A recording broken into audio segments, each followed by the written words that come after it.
In this video, I'm going to talk about my top 10 random tables in my favorite space RPG, Traveller.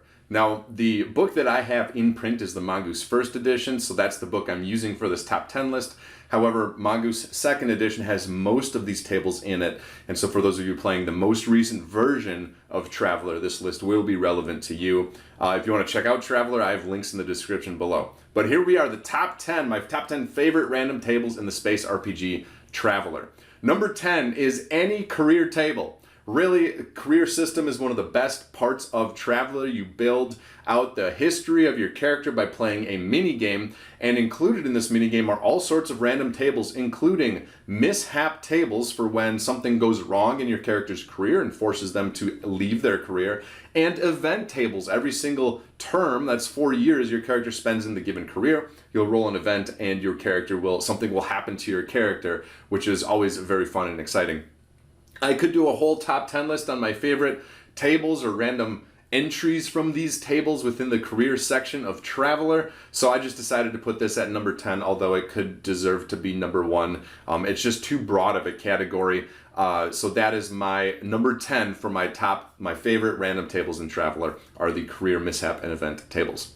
Number 9 is a table that I use all the time in Traveller. I just wish it was a little bit better, which is why it's number 9, and that is the salvage table. This table is awesome. When you the first scene in Firefly takes place when they go out and salvage a ship, and Traveller has a table specifically for this. When you find something in space or you find a ship abandoned on a planet and you go there and see what you can find on this abandoned ship, and it's a really simple short table, and it gives you what you need out of it, essentially. Like, you can, hey, I salvaged something, where do I look to find out what I find? That's it right there, this table. However, I wish it was a little bit more built out, it had more options.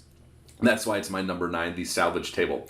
My number 8, and now we start getting into why I think Traveller is an excellent system, because Traveller has these tables that justify the science fiction theme all over the place, though. It's not just one area of science fiction Traveller is exploring, it's every area. And so my number 8 is the Animal Planetary Quirks table. In Traveller, you're going to be exploring all sorts of worlds with odd and alien life forms, and the Animal Planetary Quirks table really dives into the alien nature of life forms on the planets that you are visiting. And so I like to use this table as I visit planets. I think there's supplements that dive into this a lot more. This is good for a planet hopping style campaign. This table is good enough for a planet hopping style campaign where you're not spending too much time on a given planet exploring the flora and fauna. Rather, you are jumping from one place to another, so you really only need one entry, like one animal that really reminds you of how I guess alien things are. The cool thing about this table is it relies on some planetary information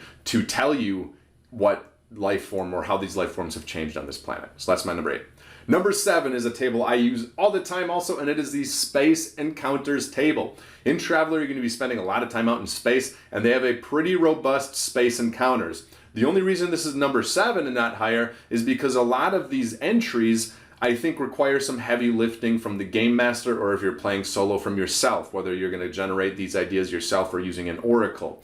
One of the resources I made, Distress Call for Space RPGs, was in direct response to this table, because Distress Calls is an entry on this table, but that's all it says. And personally, I would love, I wanted at the time a resource that had handcrafted distress calls explaining what each distress call might be. And so that's what this resource is. The link is below, check it out. But that's why this table is number 7, because some of these entries I would like to have more information on, but it's good enough to use in your space games, whether you're playing solo or with a group, because it gives you a wide variety of things that can happen out in space, so traveling in space seems fresh every single time. My number 6 then is a continuation on theme from the Space Encounters, and it is the Starport Encounters table. This is another table that you're probably going to be using quite often. The reason it's number 6, oddly, is because I don't use it as much when I play Traveller, so I expect less out of it. With the Space Encounters, I'm out in space traveling in a spaceship all the time, so I want more out of my Space Encounter ship. I do go to starports a lot when I play Traveller, but not as much, and so I don't need starport encounters to be as chonky or as beefy or as in detail, and that is why it is my number 6. Starport travelers will be going to starports all the time, so I do wish there was a little bit more. The reason it's number 6 and not higher is because I would like more detail, but I think it gives enough for most traveler games. My number 5 then is the random patron mission and target tables. There's a series of tables kind of near the middle of the book that describe how to generate basically a job for your characters if you're playing like an economic or Firefly style campaign, and it's great. These tables are wonderful because they give they give several different aspects of this. They give a patron. This is somebody who you meet somewhere. Just a one-line description of them, and it tells you, a little bit about who you're talking to that's delivering you the job. And then the mission, what do you need to be doing? Do you need to be saving someone or finding someone or taking something out? And then what is the target? Is it a person? Is it a place? Is it a thing? And if you roll on these 3 kind of tables, you are going to end up with a wide variety of missions randomly generated. This is extremely helpful for solo play. It's a little bit different take than on an oracle. Oftentimes oracles, you're getting themes. This is more concrete. There is this person who's telling you to do this thing to this person or object or location.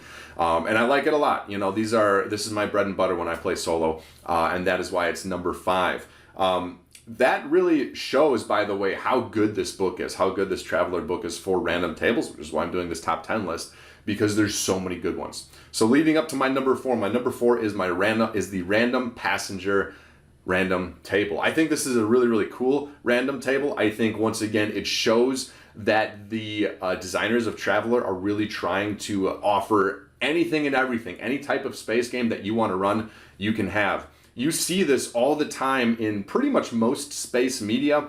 Firefly, they have travelers. These travelers, passengers, I should say, are key plot points in these episodes. Star Trek, they have passengers. Passengers are also often key points, plot points in these episodes. Even Star Wars has passengers. However, the main characters are often the passengers in Star Wars. But each piece of any science fiction media has random passengers, and I'm so happy they included a table in the book for it, because it just allows you to further expand the game in that area.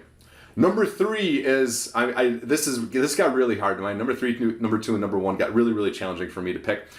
Number 3 could easily be my favorite, and it is the old ship history that is located in the Traveler RPG. Essentially, when you're playing Traveler, your characters have so many different opportunities to get a ship. There are different missions like oh man, what is it called? I did a whole review on it.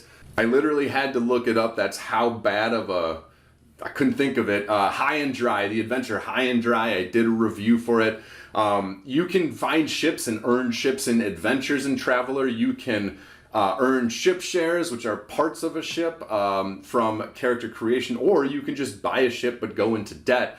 And one of the key ways that travelers can purchase a ship but avoid having too much in debt, or at least lower the cost of the ship, is by buying a ship that's used. And when you buy a ship that's used, you can roll on this table to determine what its quirks are and what its history is. And this is it's an amazing table. It has so many cool little odds and ends. I wish that this particular table had a little bit more to it. Like, I'd love a D66 table or like a multi-page table, which you'll see in the 2 remaining entries here. But it had so much flavor and so much character to not only the ship, but also to the game, that I couldn't help but put it at my number 3. Number 2 then is probably the most important table for my solo play, and it is the trade goods table. This particular table makes an economic Traveler game work so well, because there are trade goods. There's a whole bunch of different trade goods. These can be found at different planets with different trade codes, and there are rules associated with finding, buying, and selling these trade goods, and then of course how much they weigh on your ship and cargo and stuff like that. This table is awesome. I absolutely love it, and anytime I play solo, I at least have the option to make it an economic game. So if my player has some extra credits to spend at the starport, they can use this table and the economic system to maybe pick up some extra cash while free trading across the stars. And that brings me to the number 1 table in Traveler. This table, I think, embodies what Traveler is best at, and this is the cultural differences table. This is a giant table that shows all sorts of quirks of culture across all the different worlds that you'll experience. And Traveler can be a big campaign with a lot of settings or a small campaign with just a few, but no matter what type of adventure you are running, this table embodies Traveler and really science fiction. Like so many Star Trek episodes look at culture through the lens of science fiction, often as a reflection of where we are at in our own lives. The Orville does the same thing, and you can do that in Traveler. You can experience culture on any level you want of the iceberg, and this table helps you get there. This table often doesn't go super deep if you think about the cultural iceberg. However, it gets the conversation started, and there are not many RPGs, at least mainstream RPGs, that dive into culture, especially culture as varied as what Traveler offers, and I think that's perfect for a science fiction game. You know, when you visit a planet, it's easy to set the scenery, it's easy to give planetary quirks to the different animals and say, hey, this is alien, this is odd. But if every single life form out there, especially human life forms, act like you do in your regular life, things often stop feeling alien. And Traveler, specifically this cultural differences table, helps kind of refresh every single location. Even if it looks and feels like Earth, the people might be behaving differently, and this table helps get to that moment. So those are my top 10 Traveler random tables. I hope you liked this video. This video is a part of Content Month, and even though it's being released in the middle of Content Month in July in 2025, I am winding down Content Month. I have a busy week or two for work coming up here, and I want to make sure that I have time to do some other things that are on my plate. But I wanted to get this one, and this is one of the videos I was most excited about. So let me know in the comments below, would you like to see more Traveler stuff? Would you like to see more top 10 videos? Or, are you not as interested in this type of thing? These are the types of things I'm trying out here in Content Month in 2025. So please let me know. If you're interested in any of the things I mentioned in the video, they'll also be in the description below. Other than that, thank you so much for listening, and I'll see you in the next video.